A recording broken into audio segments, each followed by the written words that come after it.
১৯৪৬ সালে ভারতের পশ্চিমবঙ্গের জলপাইগুড়িতে মজুমদার পরিবারের ঘর আলো করে জন্ম নেয় অসম্ভব সুন্দর একটি মেয়ে শিশু।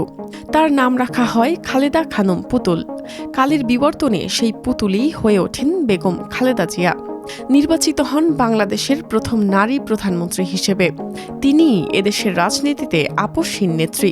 বেগম জিয়ার বাবা ইস্কান্দার মজুমদার ছিলেন চা ব্যবসায়ী এবং মা বেগম তৈয়বা মজুমদার ছিলেন গৃহিণী।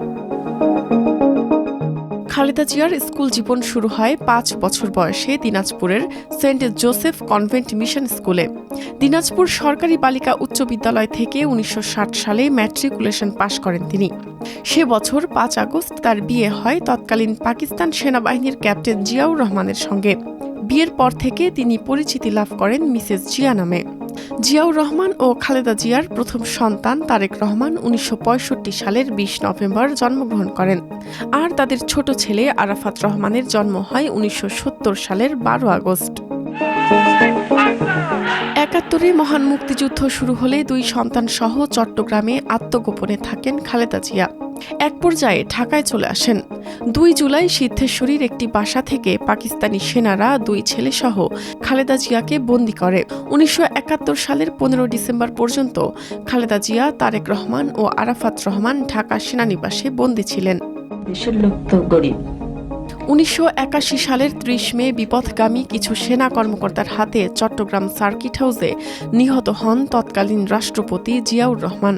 মাত্র ৩৫ বছর বয়সে স্বামীহারা হন খালেদা জিয়া। ১৯৮২ সালে নেতাকর্মীদের চাপে ২ জানুয়ারি বিএনপির সদস্যপদ গ্রহণ করেন তিনি। খালেদা জিয়া ১৯৮৩ সালের মার্চে বিএনপির ভাইস চেয়ারম্যান এবং ১৯৮৪ সালের আগস্টে চেয়ারপারসন হন। ১৯৮৭ সালের স্বৈরাচার এরশাদ বিরোধী আন্দোলনে রাজপথের নেত্রী হয়ে ওঠেন খালেদা জিয়া। তিনি এরশাদ হটাওয়ের এক দফা আন্দোলন শুরু করেন। ১৯৮৩ থেকে ৯০ সাল পর্যন্ত তিনি মোট ৭ বার আইন শৃঙ্খলা বাহিনীর হাতে আটক হন। ১৯৯১ সালের ২৭ ফেব্রুয়ারি অনুষ্ঠিত পঞ্চম জাতীয় সংসদ নির্বাচনে ৫টি আসনে প্রতিদ্বন্দ্বিতা করে সবকটিতে জয়লাভ করেন BNP chairperson Khaleda Zia. BNP ১৪০ আসন পেয়ে জামায়াতকে সঙ্গে নিয়ে সরকার গঠন করে। খালেদা জিয়া হন দেশের প্রথম নারী প্রধানমন্ত্রী। ১৯৯৬ সালের ১৫ ফেব্রুয়ারি একতরফা ও বিতর্কিত ষষ্ঠ সংসদ নির্বাচনে বিএনপি ২৭৮টি আসনে জয়ী হয়। খালেদা জিয়া দ্বিতীয়বার প্রধানমন্ত্রী হন, তবে সেই সরকার টিকেছিল মাত্র ১২ দিন। এদিকে ২০০১ সালের ১ অক্টোবর অনুষ্ঠিত অষ্টম জাতীয় সংসদ নির্বাচনে বিএনপি নেতৃত্বাধীন ৪ দলীয় ঐক্যজোট ২১৬টি আসন পেয়ে বিজয়ী হয়। বিএনপি পায় ১৯৩টি আসন। খালেদা জিয়া তৃতীয় ও শেষবারের মতো প্রধানমন্ত্রী নির্বাচিত হন। তত্ত্বাবধায়ক সরকারের আমলে ২০০৭ সালের ৩ সেপ্টেম্বর দুর্নীতির অভিযোগে গ্রেপ্তার হন আপসহীন এই নেত্রী। গ্রেপ্তার করা হয় তার ২ সন্তানকেও। ২০০৮ সালের ১১ সেপ্টেম্বর হাইকোর্টের নির্দেশে মুক্তি পান বেগম জিয়া। তত্ত্বাবধায়ক সরকার তাকে বিদেশে পাঠাতে চাইলেও তিনি যেতে অস্বীকৃতি জানান। ওই বছরের ২৯ ডিসেম্বর অনুষ্ঠিত নবম সংসদ নির্বাচনে খালেদা জিয়ার নেতৃত্বে ৪ দলীয় ঐক্যজোট আসন পায় মোট ৩২টি। ২০১০ সালের ১৩ নভেম্বর তৎকালীন আওয়ামী লীগ সরকার খালেদা জিয়াকে ঢাকার সেনানিবাসের শহীদ মইনুল সড়কের বাড়ি থেকে উচ্ছেদ করে। ওই বাড়িতে তিনি ২৮ বছর ধরে বসবাস করছিলেন। বল প্রয়োগ করে বাড়ি থেকে বের করে দেওয়া হয়েছে অভিযোগ করে সেদিন কান্নায় ভেঙে পড়েন খালেদা জিয়া। ২০১৪ সালের ৫ জানুয়ারির একতরফা ও বিতর্কিত দশম জাতীয় সংসদ নির্বাচন বর্জন করে খালেদা জিয়ার নেতৃত্বাধীন ১৮ দলীয় জোট। ২০১৫ সালের ২৪ জানুয়ারি ছোট ছেলে আরাফাত রহমানকে হারান খালেদা জিয়া। মালয়েশিয়ায় থাকা অবস্থায় হৃদরোগে আক্রান্ত হয়ে মৃত্যু হয় তার। ২০১৮ সালের ৮ ফেব্রুয়ারি আওয়ামী লীগ সরকারের আমলে জিয়া অরফানেজ ট্রাস্ট মামলায় খালেদা জিয়ার ৫ বছরের কারাদণ্ড হয়। পরে তাকে কারাগারে পাঠানো হয়। একই বছর ৩০ ডিসেম্বর অনুষ্ঠিত একাদশ সংসদ নির্বাচনে বিএনপি অংশ নেয়।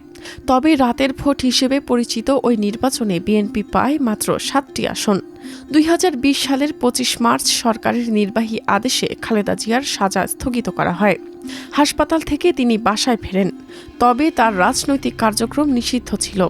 2024 সালের জুলাই গণ অভ্যুত্থানে 5 আগস্ট শেখ হাসিনা সরকারের পতন হলে 6 আগস্ট নির্বাহী আদেশে মুক্তি দেওয়া হয় খালেদা জিয়াকে। 2025 সালের 7 জানুয়ারি চিকিৎসার জন্য খালেদা জিয়া যুক্তরাজ্যে যান। 15 জানুয়ারি জিয়া অরফানেজ ট্রাস্ট মামলায় খালাস পান তিনি। 6 মে চিকিৎসা শেষে দেশে ফেরেন বেগম জিয়া। 23 নভেম্বর অসুস্থ অবস্থায় তাকে রাজধানীর এভার কেয়ার হাসপাতালে ভর্তি করা হয়। 25 ডিসেম্বর বেগম জিয়ার বড় ছেলে ও বিএনপির ভারপ্রাপ্ত চেয়ারম্যান তারেক রহমান 17 বছর পর যুক্তরাজ্য থেকে দেশে ফেরেন। 23 নভেম্বর থেকে বেগম জিয়া এভার কেয়ার হাসপাতালে চিকিৎসাধীন ছিলেন। এ সময় দেশি বিদেশি বিশেষজ্ঞ চিকিৎসকের সমন্বয়ে মেডিকেল বোর্ড গঠন করা হয়।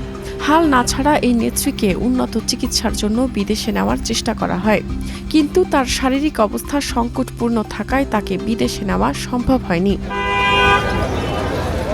অবশেষে দেশ বিদেশে থাকা কোটি কোটি দলীয় কর্মী, সমর্থক ও অনুরাগীদের কান্নার সাগরে ভাসিয়ে 30 ডিসেম্বর ভোর 6টায় মৃত্যুর কাছে হার মানেন আপসহীন নেত্রী খালেদা জিয়া। এরই সঙ্গে অবসান ঘটে গণতন্ত্রের জন্য সংগ্রাম করা অকুতোভয় এক দেশনেত্রীর জীবনের। শাহনাজ পারভীন, প্রথম আলো।